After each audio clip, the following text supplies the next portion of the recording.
Muy buenas tardes a todos y todas. Qué gusto saludarlos en esta tarde de miércoles. Me imagino que algunos los estaremos acompañando en su hora de almuerzo y qué mejor manera de hacerlo que con este webinar tan relevante y de tanta reflexión como el que vamos a tener el día de hoy. Me presento, soy Jaime Marín, director de programas abiertos de Executive Education de la Universidad de los Andes, y en nombre de la Facultad de Administración y de nuestra universidad, agradecerles a cada uno de ustedes por sacar el tiempo, por tomarse la molestia de ingresar a esta sala y acompañarnos en este espacio de reflexión. Hoy con un tema supremamente relevante y que seguramente si ustedes están acá hoy es porque el liderazgo hace parte de uno de sus intereses y tal vez preocupaciones más importantes en su desarrollo como directivo, como gerente, como jefe, como líder de un área, de una organización. Y por eso Juan Ricardo Morales, profesor del programa de alta dirección en gestión y liderazgo estratégico, nos trae este tema llamado liderazgo inspiracional, moda o nueva etapa del liderazgo. Es una pregunta en la que vamos a reflexionar en torno a cuestiones como si debemos replantear la manera de liderar o si se está replanteando el liderazgo tradicional, si dejó de ser el liderazgo la capacidad de influir en un grupo de personas. Así que si estos interrogantes hacen parte de esas inquietudes que ustedes tienen hoy en día como líderes, pues seguramente van a disfrutar enormemente este webinar. Esta es una invitación que hacemos desde el programa de alta dirección en gestión y liderazgo estratégico que está próximo a iniciar. La próxima semana daremos inicio a la nueva cohorte presencial. Después ya de 2 años de estar en una modalidad mucho más virtual, pues hemos decidido este año renovarnos y volver a la presencialidad.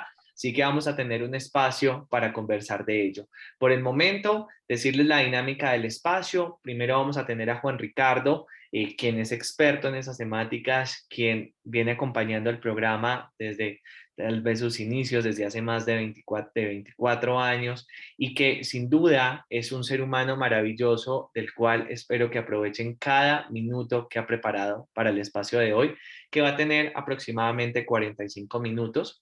Posterior a ello, vamos a tener un espacio para preguntas, inquietudes, comentarios y reflexiones que ustedes como participantes hagan durante este espacio. Así que desde este momento el chat queda habilitado para que ustedes puedan enviar esas preguntas, esos comentarios, que al final del espacio e intervención de Juan Ricardo tendremos un lugar para ello.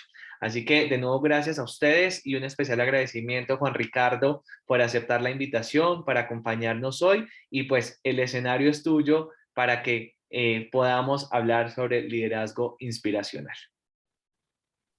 Muchas gracias, Jaime, muy gentil. Voy a proceder entonces a compartir con ustedes una breve presentación que tengo, planteándoles que siguiendo un poco el estilo y la perspectiva de la dinámica que nosotros hemos venido insuflándole a la alta dirección de gestión y liderazgo estratégico, esto más que una intervención o un monólogo quisiera convertirlo en un espacio de conversación. Quisiera validar que están viendo mi pantalla. Sí, señor. Sí, así es. Muy bien, perfecto. Entonces, de ser así, quisiera proponerles que nos planteáramos alrededor de ese tema que enunció Jaime de liderazgo inspiracional, moda o nueva etapa de liderazgo, que nos planteáramos esencialmente una reflexión alrededor de 2 preguntas. Y esas 2 preguntas que quiero proponerles son las siguientes. ¿Exigen los nuevos tiempos nuevas maneras de liderar? Y la segunda, ¿cuál es el liderazgo que hoy requieren las organizaciones? El ejercicio de liderazgo quise empezarlo incluso con una perspectiva en general muy llamativa, y es que eh, hoy estamos ante un reto muy curioso. Acaba de decir Jaime que estamos buscando renovarnos y volver a retomar nuestra dimensión presencial. En conversaciones que sostengo con directivos empresariales, todos mencionan que la realidad a la que regresaremos va a tener unas particularidades y unas especificidades que van a distinguirla de lo que era antes del 19 de marzo del año 2020, año en el que se inició en el caso de Bogotá el simulacro, digamos, preventivo que hizo la alcaldía y que empató con el confinamiento obligatorio que decidió el gobierno nacional a partir del 24 de ese mes. Eh, es un tema curioso, el tema de las fechas resulta siendo muy particular, ¿no? 24 de febrero, día crucial que en este año se convirtió en algo que representa para la historia de la humanidad en el último tiempo una de las situaciones más dramáticas, intrigantes de cómo puede llegar a derivar todo lo que va a suceder a partir de ese momento, y que representa un poco una visión nueva de lo que puede representar para el mundo enfrentar nuevas realidades. Sin duda, la pandemia nos confrontó a nosotros con unas situaciones que nos pusieron a pensar de manera diferente. Yo suelo, en los talleres que tuve a lo largo del proceso de virtualidad, preguntarle a las personas, si quisiera hacérselos a ustedes, ¿cuál organización en la que ustedes pertenecen en el mes de septiembre, octubre del año 19, cuando seguramente estuvieron consagrados a desarrollar ejercicios de planeación estratégica correspondientes a lo que ellos, pues, en ese momento se considera debía ser el año 20, contempló la pandemia en sus proyecciones estratégicas? Y lo que yo me encuentro en todos los espacios que comparto es que ninguna, absolutamente ninguna, hizo ese panorama.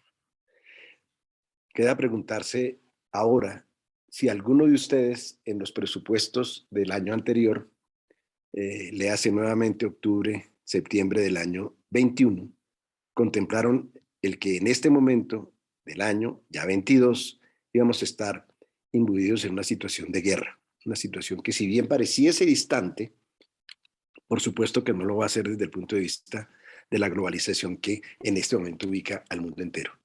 Y, y alrededor de eso quisiera hacer una referencia muy curiosa, y quise hacerlo y normalmente lo hago de manera muy puntual. Eh, Ustedes están viendo en pantalla una cifra, unas cifras.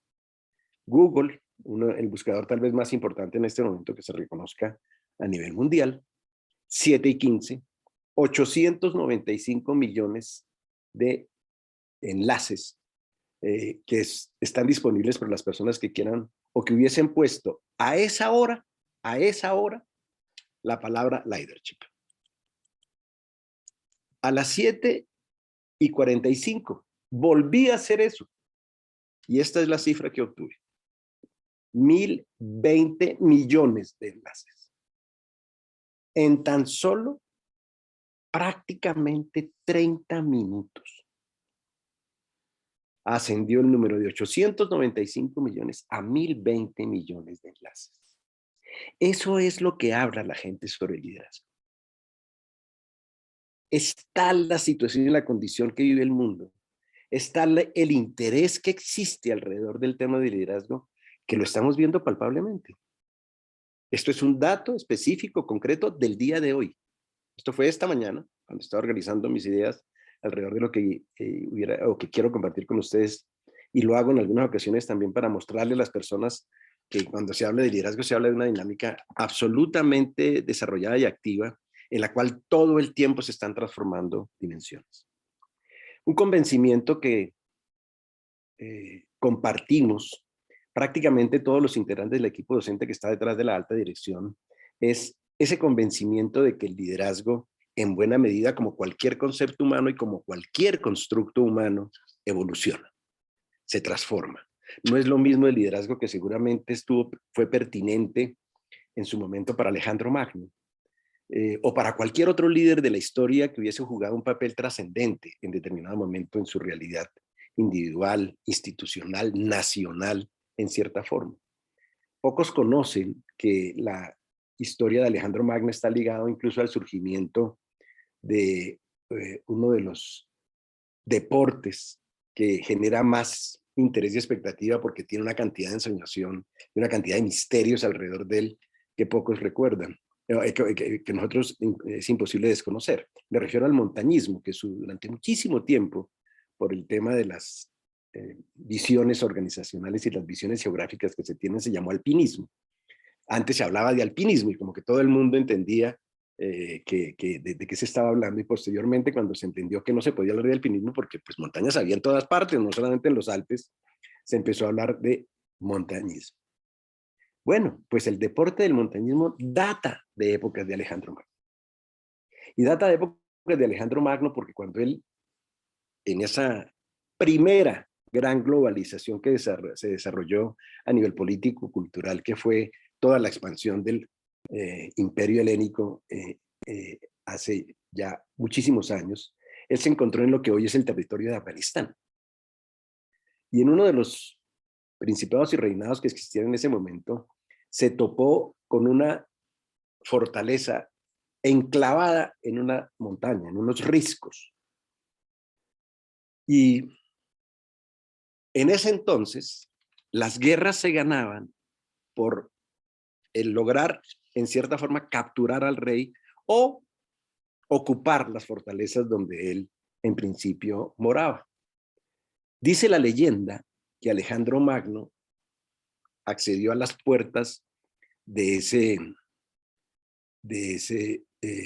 esa fortaleza, se hizo llamar al rey correspondiente y le dijo: vengo a que me entregue la fortaleza. El rey en su momento le dijo: pues si quiere sáqueme, si usted puede, sáqueme. Pero eso era un riesgo, y quien conoce ahora que estamos hablando de guerra, las condiciones bélicas particulares de una montaña, hay una montaña famosa en la guerra de Corea, la colina 57, en la cual participaron soldados que hicieron parte de la brigada colombiana que estuvo en la guerra de Corea, que ratifican un poco cómo representa y la dificultad que implica conquistar una colina que está siendo dominada por alguien. Eso había y ha sido así siempre. Y en ese entonces, Alejandro Magno se vio confrontado ante la realidad de que sacar a las personas de la fortaleza pues era prácticamente imposible.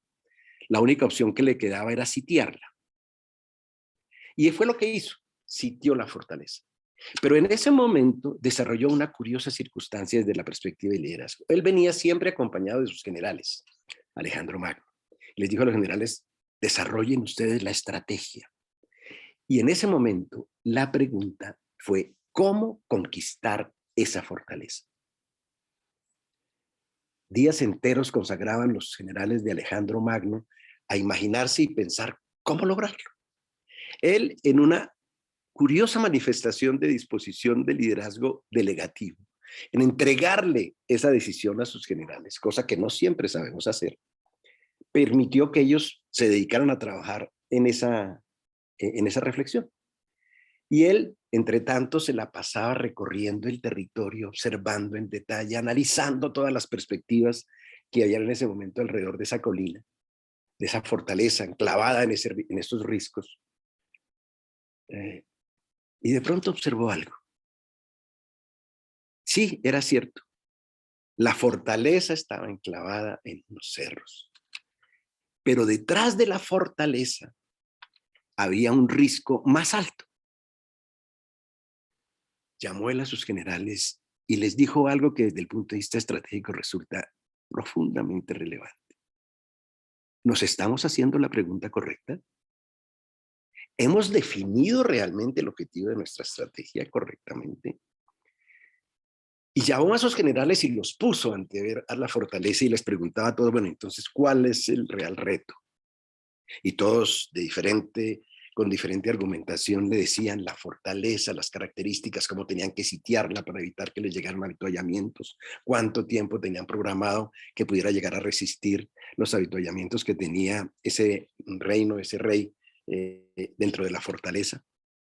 Y de pronto él les dijo: ¿y ustedes no notan que hay algo por encima de la fortaleza?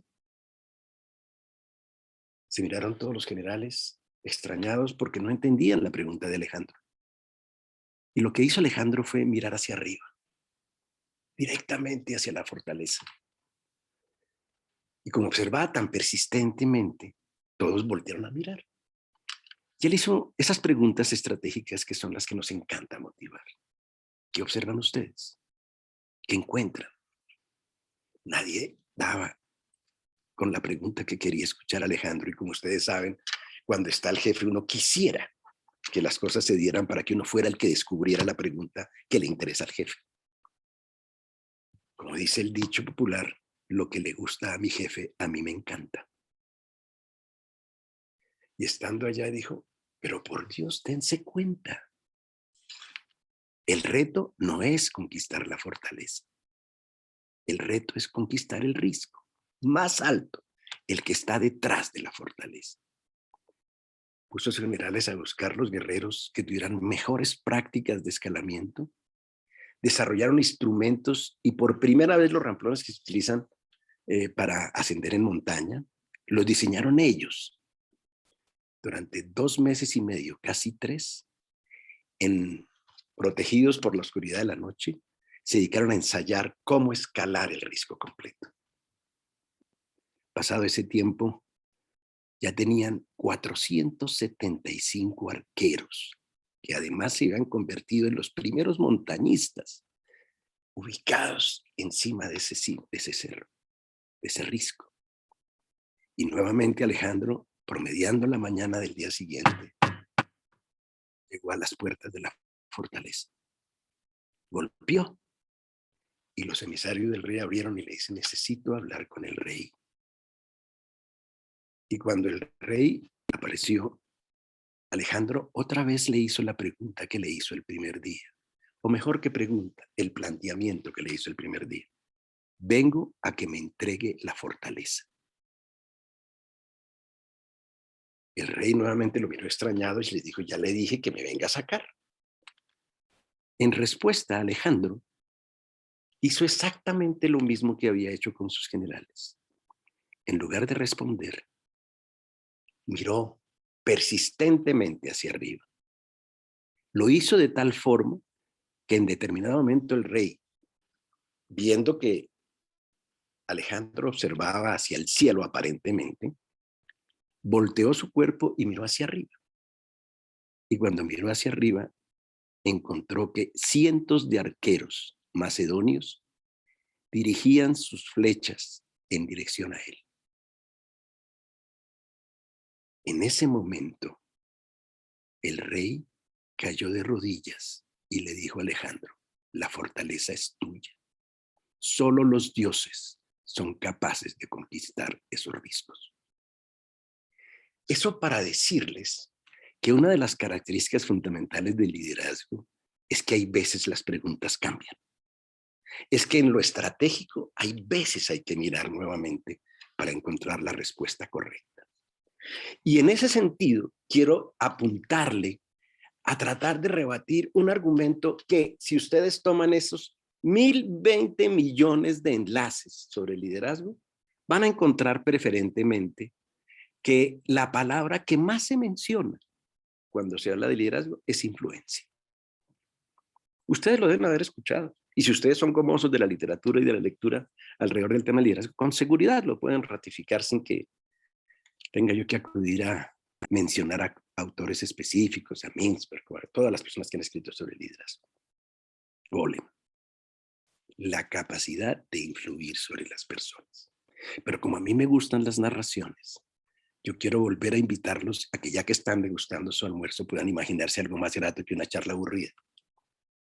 Entonces, imagínense ustedes en el parque de frente a su casa. Usted ha sacado su perro, usted es una persona perruna y le gusta sacar a su perro a pasear.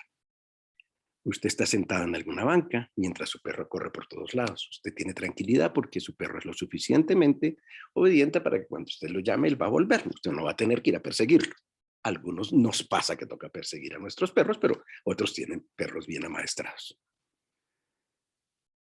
Mientras el perro está por allá distante, es decir, no representa un factor disuasor o, en cierta forma, reductor del riesgo de que usted esté sentado solo en un parque, una persona se acerca a usted aparentemente bien vestida, usted no ve nada anómalo como que indique algo de riesgo, y esa persona le pone a usted un revólver en la sien. ¿Esa persona influye sobre usted? ¿Tiene poder de influencia esa persona sobre usted? Por supuesto que sí. Usted hará a partir de ese momento lo que esa persona le diga. Su sentido de supervivencia lo conducirá a pensar que si usted tiene que entregar la billetera, el reloj, los Montblanc, lo que usted lleve, si es que usted es tan inconsciente que sale con eso a pasear al perro, se lo va a entregar. ¿Esa persona es líder suya? Porque si decimos que el liderazgo es influencia, pues tendría la posibilidad de ser un líder. Sin embargo, eso tiene que ver con un elemento muy particular. La influencia tiene diferentes fuentes. Y una de ellas es el poder. ¿Condiciona la influencia el poder? Por supuesto que sí. Y el poder tiene diferentes fuentes, si se quiere. Una es la autoridad, la jerarquía, que es la que tradicionalmente nosotros ubicamos en las condiciones de las organizaciones. Existe el poder. Existe la posibilidad de construir alrededor de eso una dimensión que plantea eso. Pero eso es lo que nosotros queremos en las organizaciones, ese ejercicio de poder. No, pero es que el gerente no sale con un arma a ponérsela a uno en el 100 en la oficina. Créanme que hay mucha gente que se siente en esas condiciones. Sí, efectivamente no hay un revólver físico, pero así se sienten.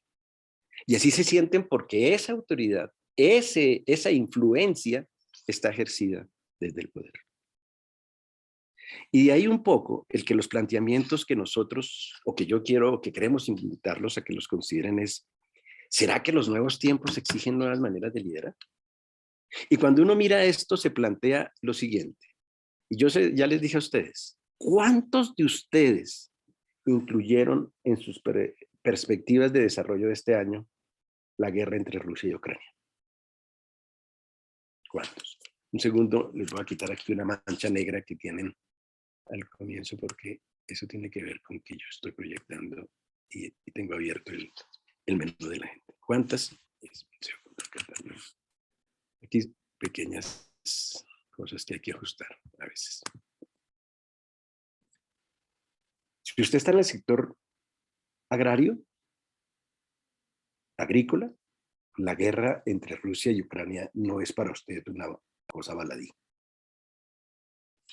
Los productos que provenían de Rusia, en particular con destino al sector agropecuario, son significativos. Y muchos otros. Yo no sé si alguno de ustedes ha tenido acceso a las imágenes de las pérdidas que ya representó para el Ecuador la pérdida de las compras de banano que ese país ponía en el mercado ruso mensualmente. Y todo eso va a tener incidencias sobre lo que va a suceder, querámoslo nosotros o no lo queramos. Tengamos nosotros una posición frente a esa intervención que, como toda guerra, es terriblemente desafortunada, o tanto como quienes apoyan en buena medida a los ucranianos y quienes en su manera de pensar la vida y de ver fuentes de información de diferente naturaleza, rango y origen, pueden hasta llegar a considerar que Putin puede llegar a tener razones para haber intervenido militarmente como lo hizo. Y todo eso coloca a las personas en una condición tan particular que estos elementos que les estoy en este momento mostrando hacen y ratifican que lo que en principio debe enfrentar un líder el día de hoy tiene que ver con dimensiones políticas, económicas, sociales, tecnológicas, ambientales, legales. Todos los elementos. Esto es un panorama de lo que en principio hacen diferentes organizaciones a nivel mundial que se encargan de desarrollar investigaciones sobre las dinámicas de liderazgo. Y fíjense cómo en lo político hablan de elementos que están en el panorama real de lo que está sucediendo en ese territorio de Ucrania y de Rusia. El declive de la hegemonía de los Estados Unidos. Yo no sé cuántos de ustedes, yo personalmente simplemente por curiosidad se lo comparto, no deja de sorprenderme un poco la forma como evidentemente no fue una operación improvisada, ni casual, ni que de pronto se le ocurrió, amaneció de mal genio Putin y la empezó, sino que ellos hicieron una serie de movimientos estratégicos, como por ejemplo garantizar que China no se involucre. No solamente que no se involucre, sino que no tome posición en favor de los países de la OTAN. Y con eso no más tienen una condición bastante diferente a la que en determinado momento se pueda tener. Está abandonando el mundo la condición monopolar que ha tenido después de la caída de la Unión Soviética en el año de 1991. Hay una real amenaza de guerra nuclear. Hay condiciones que en determinado momento van a conducirnos a que sea necesario, es decir, se incrementen los niveles de pobreza producto de las dinámicas de la inflación en todos los países del mundo, que ya en principio, como les digo, están siendo revertidos. Todo eso es algo que está en el escenario. Pero adicionalmente, lo que muestran las tendencias de Deloitte es que las organizaciones van a tener que poner a las personas en primer lugar. En primer lugar. Cuando Friedman en los años 70 planteó que el propósito y el compromiso de los integrantes de los board corporativos debían ser exclusivamente los intereses de los accionistas de las empresas, reflejados específicamente en los valores de transacción comercial de sus acciones. Sumió al mundo en una condición de desarrollo en la que eso era lo único que le interesaba a muchos de las empresas. Pasó el tiempo y hoy se reconoce que esa dinámica, esa situación promovida incluso desde el punto de vista de la racionalidad de manera aguda y persistente y pertinente, porque produjo muchísimas ganancias, condujo a los debacles éticos y económicos de la Enron y después del efecto que tuvo la crisis inmobiliaria de los primeros años de este milenio. Todo alimentado en un exclusivo interés por incrementar lo que representaban las ganancias financieras. Y empezó nuevamente a surgir las organizaciones, las empresas no pueden ser solamente generadoras de riqueza económica. Y empezaron a entender que tanto interna como externamente las organizaciones tienen que tener un enorme esfuerzo por consagrar sus dedicaciones a eso. Y empieza a verse como, la misma Deloitte encuentra, que tiene que, en cierta forma, encontrar que la organización tiene que ser un espacio de desarrollo.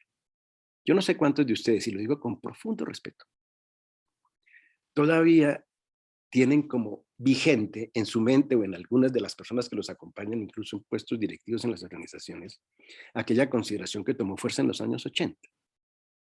Uno al trabajo no va a ser amigos. Uno al trabajo va a trabajar. No sé qué piensen ustedes de eso. Yo, como contestaba Marcelo Bielsa, quien está sonando como posible entrenador de la Selección Colombia, en alguna ocasión un periodista deportivo le preguntó a Marcelo Bielsa, Marcelo, ¿usted qué piensa de los entrenadores que consideran que una alineación ganadora no se debe cambiar?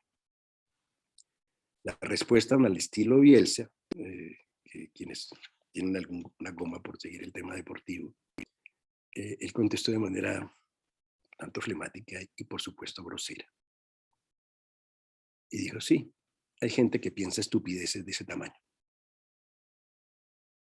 Y cuando alguien trató de indagarle que cómo era posible que él se permitiera decir que eso era realmente una estupidez cuando era una alineación ganadora, contestó lo siguiente: ¿qué lo hace a usted pensar que esa alineación que está jugando bien no está siendo observado por los entrenadores de los equipos con los cuales yo tengo que competir?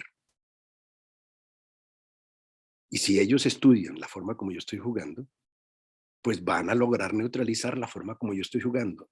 Conclusión: si yo sigo como estoy jugando, así en este momento esté ganando, mañana voy a tener la posibilidad de perder. Porque ellos no se van a quedar quietos. Yo no juego contra ciegos, ni contra mancos, ni contra cojos. Yo juego con personas que me observan. Y en esa perspectiva nuevamente se activa cómo lograr aprovechar al máximo el talento con el que cuentan las organizaciones. Ámbito en el cual ha habido sustantivas transformaciones. Laszlo Bock, durante unos años vicepresidente de Cultura de Google, mencionaba alrededor de este tema de cosas como la Global Leadership Forecast del año 21, de las características que deberían tener y dónde deberían formarse a los líderes. Es curioso, ustedes ven ahí una imagen y yo quiero simplemente mostrarles una siguiente donde están resaltadas en rojo aquellas que tienen que ver fundamentalmente con el tema del desarrollo de las personas. Y este Laszlo Bock, muchos años antes, en un libro que él sacó en el año de 2014, que se llama La nueva regla del trabajo, planteaba algo muy particular y yo quisiera que ustedes allá lo pensaran en sus reflexiones. Decía Bock, las empresas se están demorando en entender que, y aquí voy a hacer un harakiri público, afortunadamente estamos virtuales, entonces la sangre que va a surgir de mi cuerpo no los va a manchar. Las organizaciones se están demorando en entender que van a tener que dedicar tantos, si no más, recursos al proceso de reclutamiento de la gente en la organización que al proceso de formación. Campo al cual se le ha dedicado muy poca atención. Tan poca atención que sigue en manos de los directores de gestión humana. Ustedes se preguntan, momentico, ¿cómo así? Entonces, ¿qué? ¿No? Entonces, ¿voto al señor de gestión humana que tengo en la empresa? No. Lo que pasa es que, por el contrario, hay que elevar la categoría de las personas que están en esos cargos. Elevarla al punto de convertirla en algo fundamentalmente estratégico, donde se comprende que el proceso de reclutamiento de las personas, que según opinión de uno de los fundadores de Rappi, uno de ellos Macías, mencionaba de manera específica que el éxito de Rappi es el resultado acumulado de muchos de los fracasos que ellos antes de ese emprendimiento tuvieron y que les demostró que la suerte de una empresa depende de la calidad del reclutamiento de las personas que son vinculadas a esa iniciativa. Ratificando algo que Netflix ya descubrió. Hoy están seguramente ustedes escuchando por la radio que sucedió en este momento, 2 años después, algo que presagiaban iba a suceder en el 20. Y es un poco que el incremento de las plataformas de streaming que están presentando, Disney, etcétera, le está dando un golpe significativo a Netflix. Pero eso debería haber sucedido hace 2 años. Así estaba presagiado si ustedes revisan los números de Forbes del año noviembre y diciembre del año 19. Estamos a 22 y aquí está empezando a suceder algo que en principio sí se planteó, pero que durante ese tiempo de la pandemia, Netflix fue la joya de la corona en eso, es indiscutible. Y tiene que ver con algo muy curioso. Si hay un atributo que es recurrentemente mencionado en las condiciones de generación de liderazgo, es la confianza. No es posible el ejercicio de liderazgo sin confianza. Y yo les hago la siguiente pregunta. ¿En qué proceso corporativo, se empieza el proceso de construcción de confianza? Algunos dicen, no, pues obviamente en la comunicación. Yo no estoy hablando de los procesos genéricos. Yo estoy hablando de un proceso institucional corporativo. Pues en el reclutamiento. Porque en el momento en que ese proceso no se desarrolla de manera adecuada, la posibilidad de que la persona que llegue a ser parte de un equipo empiece a generar dificultades de confianza con quien va a ser la persona bajo la jurisdicción de la cual se encuentre, va a empezar a tener fisuras. Por eso lo importante, y es un poco lo que orienta Bock y lo que ratifica Fred Hastings en su libro, es que quienes deben tener en sus manos las decisiones sobre el personal tienen que ser las personas cercanas al sitio en el que la persona va a trabajar. Quiere decir sus colegas, sus colaboradores, sus coequiperos y seguramente sus jefes. Directamente responsables del proceso, porque son ellos en buena medida los que garantizan el que las dinámicas que se den efectivamente resulten efectivas y que las curvas de aprendizaje se reduzcan. De no ser así, a las personas, mire, la gente se ha vuelto experta. en dar pruebas técnicas con enorme solvencia y calidad. Y en entrevistas, ni se diga. Hay entrevistas de las cuales las personas, después de tener la entrevista con una persona, dicen, y no habrá un cargo de vicepresidente para este personaje, porque este personaje pinta es para vicepresidente, ni siquiera para director de un área. Expertos en eso. Y cuando llegan a incrustarse en la microcultura de una organización, se encuentran con que no, como dicen los costeños, no pega. No pega. Y eso que no pega es lo que ratifican todo el tiempo autores como Zenger y Folkman en sus libros. Y que nuevamente ratifican cómo, en buena medida, lo que está resolviendo el tema del liderazgo es la manifestación de capacidades intrapersonales e interpersonales. ¿Por qué digo intrapersonales? Porque cuando uno mira el desarrollo de la evolución de las organizaciones a lo largo del tiempo, en cada organización en la que ustedes pertenecen, hay manifestaciones de empresas rojas, en la que lo único que prima es la sobrevivencia, a tarascazo limpio contra los demás. Esa época que Frédéric Laloux en su libro sobre el cambio en las organizaciones menciona que hay organizaciones que se mantienen con unas lógicas de relacionamiento de sobrevivencia, otras en las que prima eminentemente la jerarquía, o el rigor de los procesos, en la modalidad naranja que se denomina, o el reconocimiento de que las organizaciones son sistémicas. Y entonces se abordan estas perspectivas de las empresas estilo familiar, en el que todos se preocupan por todos, pero que no siempre resultan siendo tan efectivas. E incluso no siempre coinciden con los propósitos que se plantean de lograr organizaciones claramente comprometidas con la suerte del planeta, etc. Y eso está ratificando algo muy curioso. Así como nosotros crecemos alrededor de la forma como crece nuestra conciencia, en la manera como asumimos el mundo y nos relacionamos con los demás, así las organizaciones se están moviendo hacia la necesidad de crear mayores niveles de conciencia corporativa. Es muy curioso, porque la palabra conciencia todo el tiempo la mencionan las personas, pero no siempre se tiene claro qué representa eso. ¿Y qué representa eso en unas condiciones de un mundo con enorme incertidumbre? Espero que para muchos de ustedes la palabra VUCA no sea una extrañeza. Esa es una palabra, un acrónimo formado de la palabra volatilidad, incertidumbre, complejidad y ambigüedad, con la palabra uncertainty en inglés, en lugar de incertidumbre con la I, que ahí donde se habla I. ¿Y qué es lo que nos ha mostrado esto del mundo VUCA? Curiosamente, término que tuvo mucha vigencia con motivo del derrumbe de la Unión Soviética. El término realmente nace en los años 70, a través de la primera gran crisis del mundo petrolero, con la creación de la OPEP, pero la segunda vez en el que aflora ese término es en el año 91, en septiembre de ese año, cuando se derrumba la Unión Soviética, que en cierta forma es uno de los que están incubando la situación que en este momento está sucediendo en el este de Europa. Y que invitan a entender que para poder manejar esa incertidumbre tienen que combinarse tres condiciones particulares. La primera, incorporar diferentes visiones a la comprensión de la realidad. Segunda. ¿Alguna pregunta por ahí que escuché? Muy bien. El segundo elemento, aceptar la gestión de la diferencia, con algo muy particular. En Colombia hay una palabra que resulta tener una condición un poco satánica, que es la palabra conflicto. Hay gente que asume que el ideal sería vivir sin conflictos. Porque ella dijo que le tocaba nuevamente el viernes. Por ahí hay un micrófono prendido, Catherine, para que me ayudes. Y es curioso porque el único sitio donde el conflicto no existe desde el punto de vista humano es en los cementerios. Y no estaría tan seguro si lo miramos desde el punto de vista animal, porque hasta conflicto debe haber entre los gusanos que están compitiendo por quién se lleva la mejor parte. El conflicto es connatural a la naturaleza humana y a la evolución.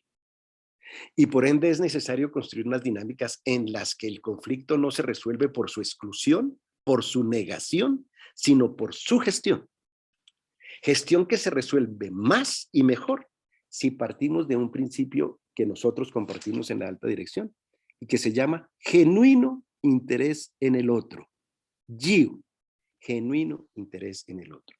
y que eso conduzca en buena medida a que se pueda realizar la capacidad para tomar decisiones. Ya para cerrar toda esta pequeña conversación y que haya un espacio de preguntas. ¿Qué se espera de un líder? ¿Ustedes qué creen? ¿Qué esperan las organizaciones de un líder? ¿Qué es lo que les es a la luz de los estudios que les mostré de Deloitte, del World, que les mostré, de lo que hace Gallup? Se hizo una encuesta hace más o menos unos 10 años, que yo creo que sigue estando vigente por los resultados que siguen presentándose en los trends, en las tendencias sobre liderazgo, que ratificó con una encuesta, como digo, hecha a 4.000 empresarios de diferentes categorías de tamaño empresariales, desde grandes multinacionales a pequeñas empresas muy bien posicionadas en sus países con mercados nicho. ¿Qué esperaban ellos de sus líderes? Y lo que contestaron ellos en parte fue lo siguiente. Primero, que las personas tengan la capacidad para tomar decisiones. Esto resulta muy curioso porque en el caso colombiano tiene una circunstancia muy significativa. Tomar las decisiones implica dejar tomar decisiones. Y si hay algo con lo cual nosotros nos confrontamos permanentemente es la dificultad para permitir que otros tomen las decisiones. La capacidad de delegación es una de las capacidades más significativamente ausentes en las organizaciones colombianas. Hay una manifiesta tendencia. Juan Camilo Cárdenas, que fue decano de la Facultad de Economía de la Universidad de los Andes, es experto en temas de confianza, y en una charla que hicieron para el equipo directivo del Grupo Bolívar, mencionaba cómo la confianza es uno de los atributos más escasos en la idiosincrasia y en la forma de pensar de los colombianos. Los colombianos no creen ni en el rejo de las campanas. Absoluta y manifiestamente. Y si hay algo que impide delegar, es la desconfianza. Y por eso resulta tan difícilmente cumplible. Pero además es necesario construir capacidad para desarrollar relaciones empáticas.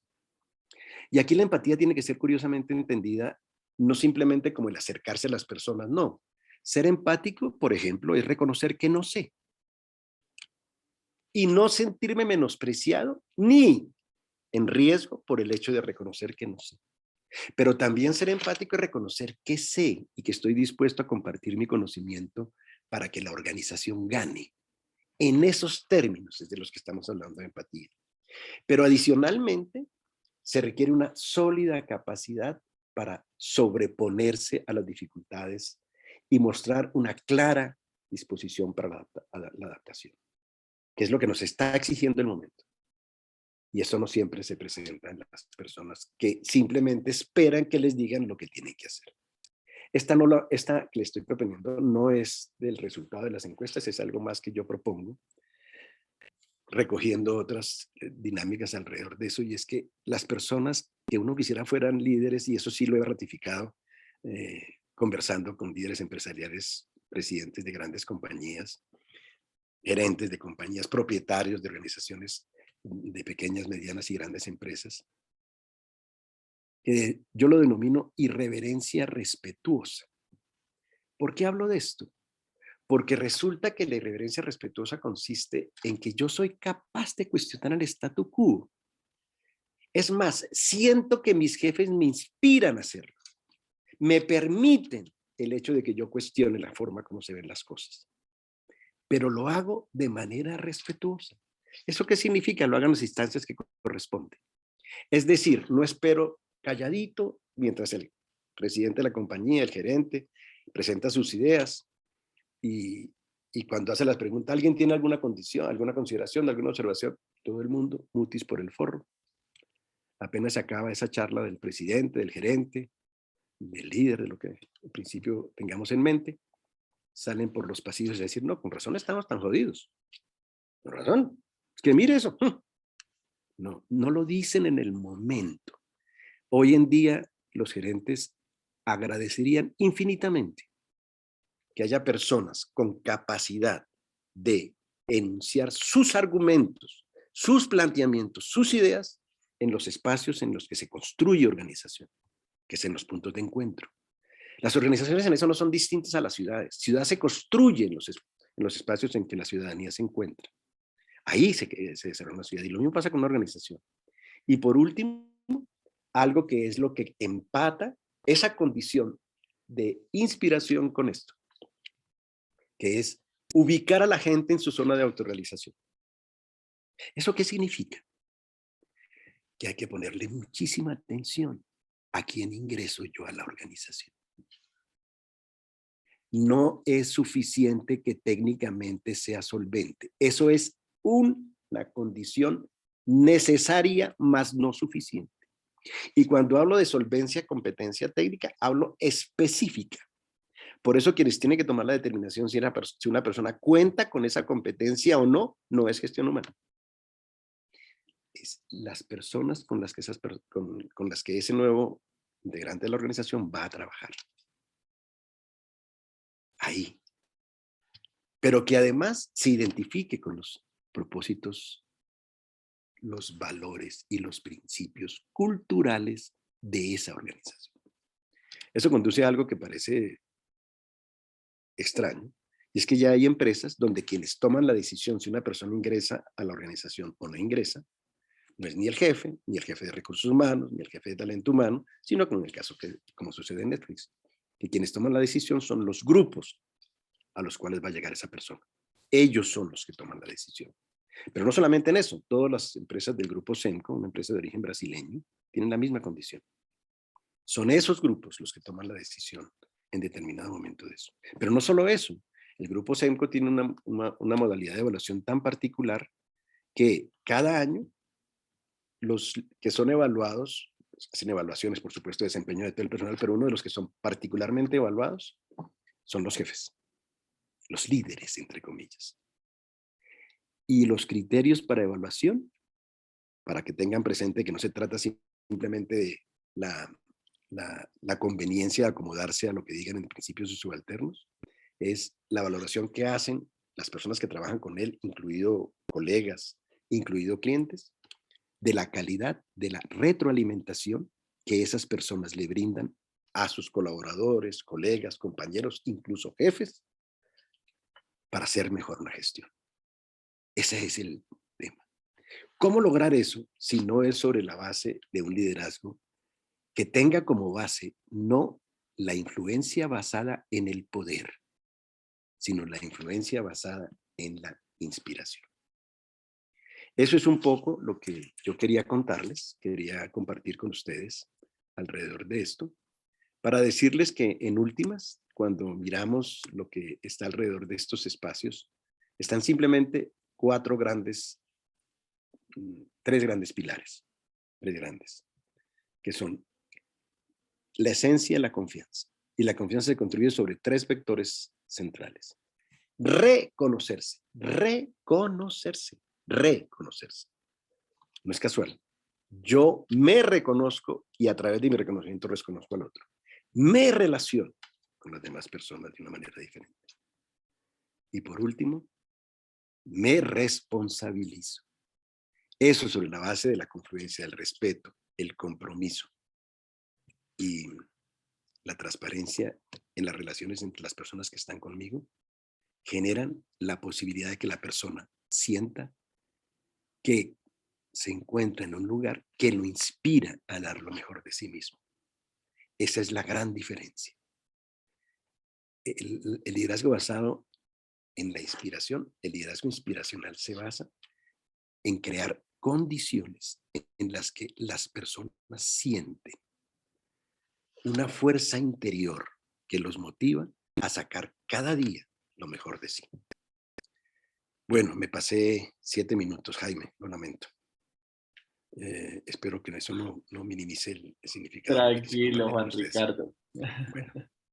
No, antes, Juan Ricardo, mil gracias por esta charla, este espacio que creo que hace muy bien alusión al tema inspiracional, no solo por el tema que trabajaste, sino por la manera en que lo traes y las reflexiones tan profundas que nos has puesto en este escenario. Aprovecho este momento a que nos envíen preguntas, comentarios, inquietudes al chat, que vamos a leer en un momento. Y mientras esto sucede, reiterarles, y como les había dicho al inicio de este espacio, esta es una invitación que hacemos desde el programa de alta dirección en gestión y liderazgo estratégico. Es el programa pionero en la formación de liderazgo para directivos en Colombia. Este año ya son 24 años de tradición y les podemos decir que este es un programa único y que no tiene competencia similar en el mercado, del cual nos sentimos completamente orgullosos y seguros del valor que genera en las personas que hacen parte del mismo. Es más que un programa, siempre lo mostramos, y no porque lo consideremos así, sino porque los egresados de este programa nos han mostrado que esto es realmente una experiencia transformadora de vida. Y eso es lo que queremos y la invitación que hacemos para que reflexiones, conversaciones y situaciones como las que Juan Ricardo nos ha presentado hoy, ustedes las puedan seguir viviendo en este maravilloso programa que se aleja un poco de las competencias tradicionales, técnicas, directivas, y se enfoca en el ser, entendiendo que detrás de cualquier rol que ejerzan en las organizaciones de gerente general, gerente de área, vicepresidente, presidente, director, entre otros, siempre detrás de ese rol hay una persona, hay un ser humano que no se puede descuidar y que con el programa como alta dirección estamos seguros que pueden volver a encontrarse y encaminar esos propósitos que tenían. Es una formación que dura aproximadamente 8, 9 meses, son 204 horas de formación de clase como tal, 16 horas de una inmersión de aprendizaje colectivo que desarrollamos tradicionalmente en Villa de Leyva. Está compuesto por 6 módulos, empezando por el liderazgo de sí mismo, comprendiéndonos y entendiéndonos, y vamos avanzando para fortalecer el liderazgo social, familiar y claramente organizacional, que es el fin último que dentro de una organización tendría la persona que tome este programa. Algunas razones para ser parte de alta dirección y ya pasar a las preguntas y comentarios de ustedes. Reiteramos, Enfoque en el Ser es un programa único, son 24 años de tradición, somos el programa pionero en la formación de liderazgo para directivos. Es un programa muy experiencial, muy vivencial, tenemos metodologías innovadoras al interior de las sesiones. Tenemos una evaluación de perfil gerencial tipo assessment de ingreso y salida enfocada en liderazgo. Tenemos profesores de altísimo nivel, como es el caso de Juan Ricardo y todos sus demás colegas en el programa, incluyendo a Chucho, a Jesús Muñoz, que es el coordinador y cofundador del programa, pero sobre todo grandes seres humanos como lo pudieron hoy probar de Juan Ricardo. Tenemos un módulo internacional con un profesor que tradicionalmente traemos de España. Y un dato muy importante, y es que quienes toman esta formación de educación ejecutiva son reconocidos como egresados de la Universidad de los Andes, es decir, adquieren este estatus que pues sin duda les brindará unas nuevas puertas y una nueva visión en muchos frentes. Así que con esta pequeña introducción del programa les decimos bienvenidos a Alta Dirección en Gestión y Liderazgo Estratégico, y que tengan listas sus maletas para que se sumen a este viaje que estamos seguros les cambiará la vida.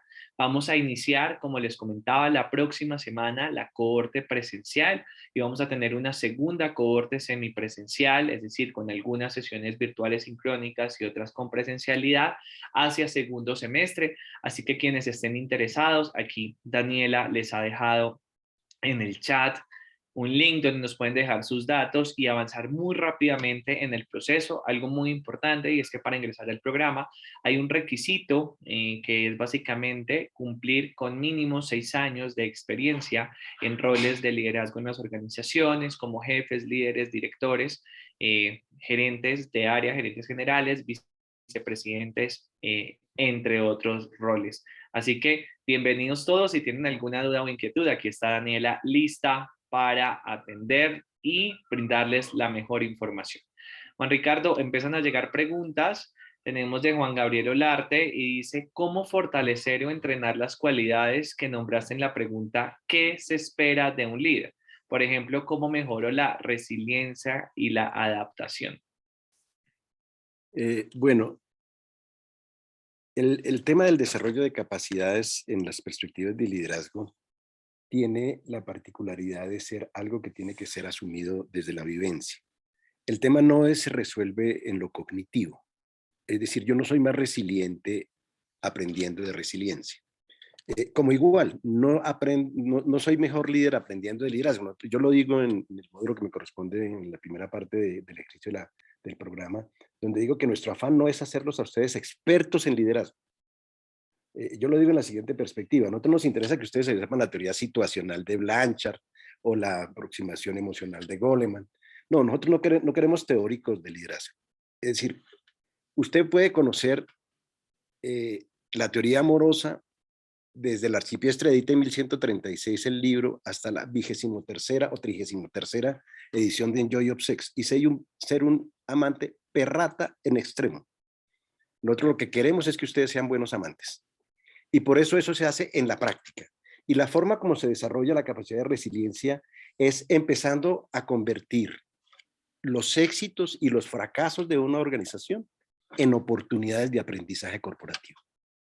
Es como yo, las situaciones que se viven en la organización, empiezo a convertirlas en oportunidades de reflexión colaborativa y participativa. ¿Por qué nos fue bien? ¿Por qué no nos fue bien? Con la participación de los directos involucrados, sin afán calificatorio ni descalificatorio. No para condenar a las personas, sino para extraer aprendizajes. Eso es lo que produce resiliencia.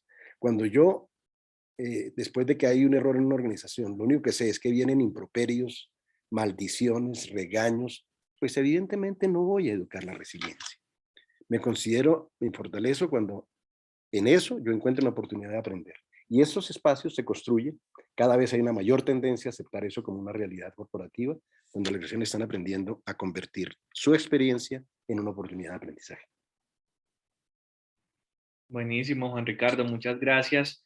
No sé si alguien más tenga alguna duda que nos quiera compartir por chat, algún comentario, sea del webinar, también si es alguna duda del programa, estamos súper abiertos. Y mientras esto sucede, Juan Ricardo, y en los últimos minutos, quisiera que aprovecháramos para que desde tu visión de profesor del programa, de la trayectoria que has tenido con él y quienes han pasado por esta maravillosa experiencia, ¿por qué le recomendarías hoy a las más de 50 personas que están conectadas y a quienes vean de manera posterior este webinar, por qué ser parte de alta dirección en gestión y liderazgo estratégico? Gracias por esa pregunta, Jaime. Además, porque dije, si no me hace la pregunta, porque no sabía que me la ibas a hacer, tengo que encontrar la forma de decir algo que tenía que decir. Y es que hay una cosa curiosa en este programa. Sobre este programa se hizo una investigación científica, dirigida por un profesor de la Universidad de los Andes, Roberto Gutiérrez, con participación de Jesús Muñoz y mía, que tenía como pregunta un hecho concreto. ¿Por qué en la alta dirección en gestión y liderazgo estratégico pasan cosas que no resultan de la maestría del MBA de los Andes? Y la conclusión fue sencilla, porque las personas que participan en la alta dirección en gestión y liderazgo estratégico transforman su mundo interior. Hay personas que salen de este programa abandonando el espacio de trabajo que tienen, cambian de trabajo. Tenemos, y eso no es que nos enaltezca, pero es la realidad, divorcios cargados a este programa. En el sentido de que yo no puedo seguir viviendo en esta condición humana. Yo no puedo sacrificar mi vida simplemente porque alguien y a la apariencia y el que dirán me lo dice. Entonces creo que esa recarga que recibimos los seres humanos que están con nosotros, y no por virtud nuestra, sino por virtud de los participantes, creo que es lo más valioso que tiene este programa. De acuerdo, Juan Ricardo. No es para que no es la terapia del divorcio. No es para que se asusten. Para que se asusten.